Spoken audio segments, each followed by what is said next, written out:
let me ask you, because I know this is true, and you're going to probably confirm this. Um, and I think I might have to mute you while I'm asking this. Yeah. Um, do you believe that the same way that we suffer from this trauma, white people suffer from this trauma, right? There's a certain there's a certain guilt that is inherently um within them, that, and a certain fear for what they've done, right? And this is what comes out when you see the the unjustified reaction, especially by the police, to black people out in the world whenever they're confronted with some sort of thing. It's almost like this trauma that you speak of races through their body, and it's like, oh shit, they're gonna get me for the, for when I raped their children, because they was raping men and shit too. It wasn't just the Yeah, women. that's right. Oh my That's god, they're right. gonna That's get me right. for all the fucking shit that I did. And let me, he's coming for me now. Now is the time. Like, do you believe that that is something that's going on out here? Hang on, let me unmute you. And Hold up. all right. And brother, here's the deepness in that, is that it's so decontextualized that they can't even get at that. It's so deep, brother, that what happens is that that stuff, because they have created a structure by which their bodies have been standardized, when all of that stuff comes up, they have not developed any ways of managing that communally. Listen to what I'm saying. Because they have developed a whole structure around their bodies being the standard of humanness, when that energy comes up, they have not gotten any practice or reps in on how to manage that energy.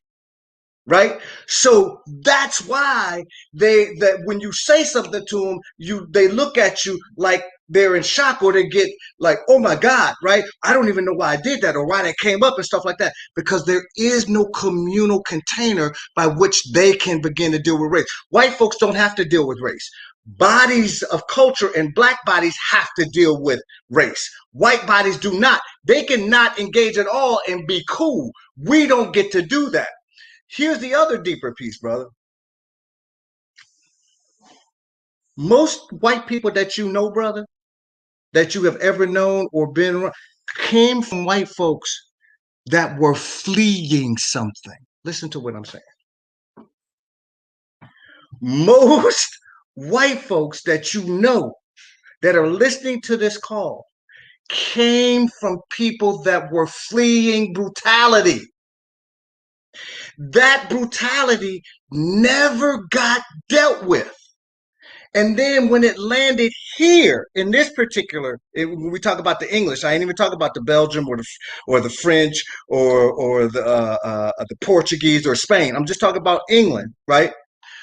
Then when they landed here, brother, because they never had dealt with it, and they were still continuing to get the brutality from elite white bodies, just brutalizing the hell out of poor white bodies, right? By the time elite white bodies said to them, hey, y'all want some of this white stuff? They was like, what you mean? You mean if we take some of that, this might not happen to our babies? Yeah, we're gonna take some of that. Yeah, we take some of that, right? And see, then that energy that never got dealt with from the fleeing and the fighting, that energy then got blown through enslaved bodies and indigenous bodies. And the whole structure got set up on that. And then the elite white bodies kept gorging and getting rich and wealthy off of this shit, right? And that's what you see. This is what I was telling people. This idea, so this Trump dude is the personification of white body supremacy. He is the personification of whiteness, right? So even though we voted this dude out, here's the key. Trumpism is still here because white body supremacy is Trumpism. Check this out, brother. 72 million people voted to continue to let their fellow Americans die from COVID. 72 million people voted for putting babies in cages. 72 million people voted for grabbing women by the genitals. 72 million people voted for continuing the prison industrial complex. 72 million people voted for blowing the brains out of unarmed black folks. So Trumpism is still here, and that's because it is soaked into the very soil. The idea, what I'm talking about, what me and you are talking about, brother, actually existed before America became America. America did not become America until 1776. The stuff that I'm saying started in the early 1600s. You see what I'm saying? And so when people say, well, I'm not this or I'm not racist, this is why I don't say white privilege anymore, brother. I say white advantage. In a structure that's predicated on the white body being the standard of humanness, it is an advantage to be born in the white body off top. Before anything else is done and said, it is an advantage to be born in that body in the structure that's conditioned on this. Well, I call it white insanity. Yeah, that too. That works too. The reason why I talk about the advantage piece is the operationalize, because sometimes what happens is our people can't see how it operates, and so that's why I talk about the advantage piece before they gentrify Harlem, before they gentrify North Minneapolis, before they do any of that stuff. What happens is that they are advantaged simply by being in a white body, and they don't want to talk about that. Talk to the people about developing an abolitionist mind state within white people. Well, you kill you, brother. You know what I mean, man. I let me tell you this, brother.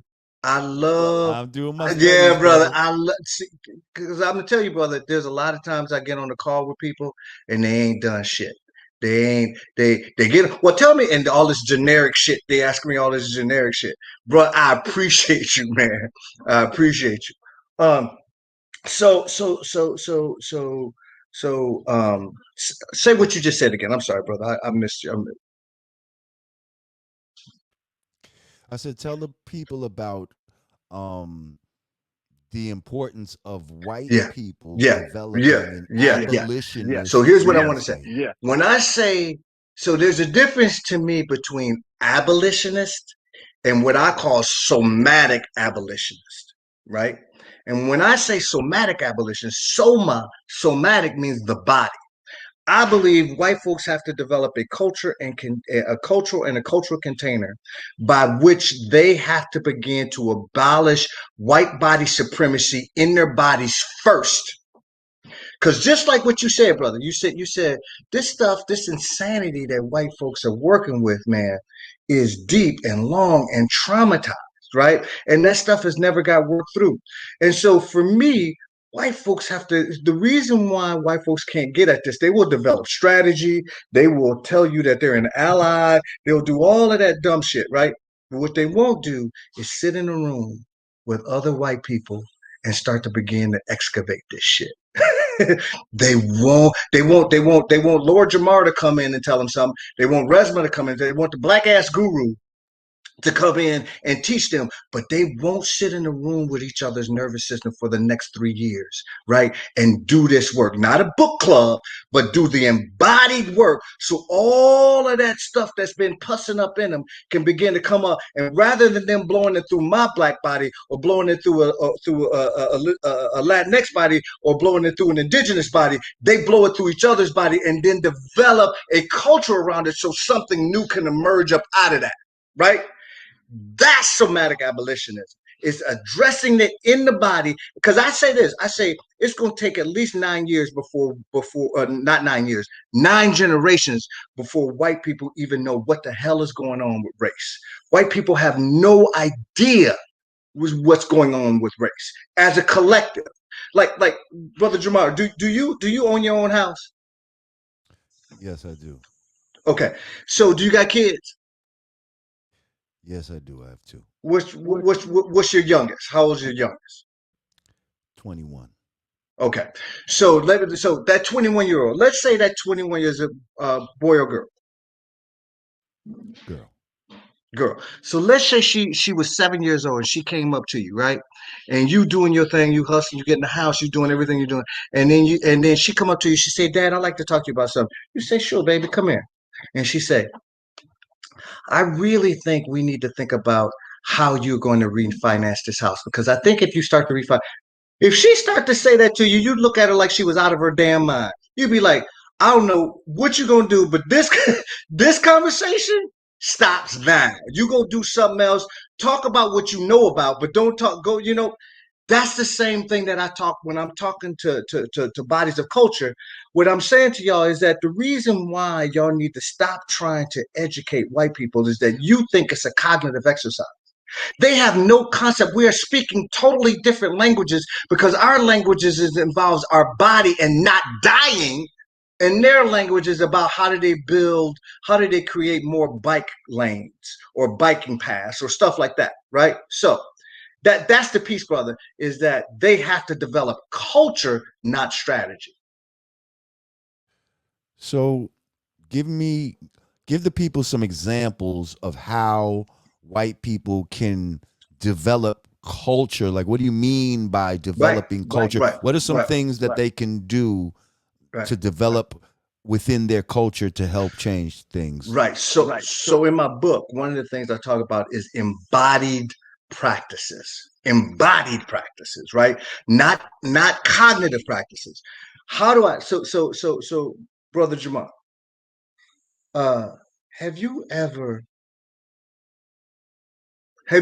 been sitting with somebody and y'all ain't really saying nothing, but the vibe is like, "I fuck with you," right? Me, right? Not everybody knows that. Not everybody has that experience. Not it. See, we so used to it, right? Because we've had to be, right?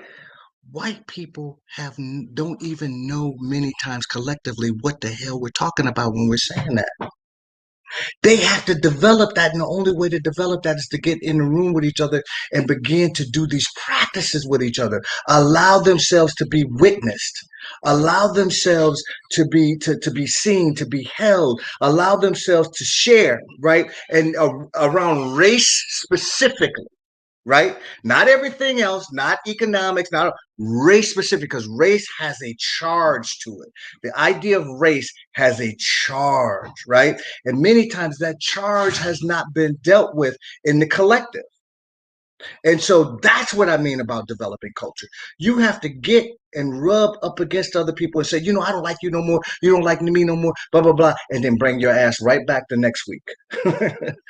And keep doing that so you don't pass this stuff that has never been resolved from the fleeing and fighting. You don't pass that down to your children decontextualized.